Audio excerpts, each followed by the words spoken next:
Ça y est, du monde en cette fin d'après-midi sur la route des retours de week-end. Regardez, ça commence à se charger un petit peu partout.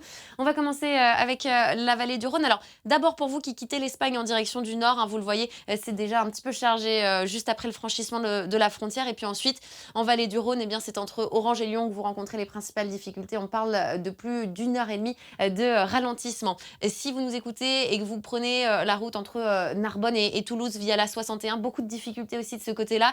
Et le périphérique toulousain toujours fermé en direction de Blagnac suite à un accident. On part maintenant dans le sud-ouest avec, vous le voyez, un secteur de Bordeaux qui est lui aussi un petit peu chargé. Si vous empruntez la 10 en direction du nord, attendez-vous à un trafic très dense. Niort, une zone de ralentissement que vous mettez au moins un quart d'heure à l'heure actuelle à traverser. On continue avec les régions de l'ouest et du centre. Alors si vous poursuivez votre route sur la 10, vous le voyez, il y a du monde jusqu'à l'Île-de-France. Orléans, c'est sur l'A71, les derniers kilomètres de cet axe avant de rejoindre la 10 que vous allez être ralenti au moins une vingtaine de minutes. Et puis si vous venez des Pays de la Loire par la 11, regardez, c'est Angers, la première zone de ralentissement que vous rencontrez.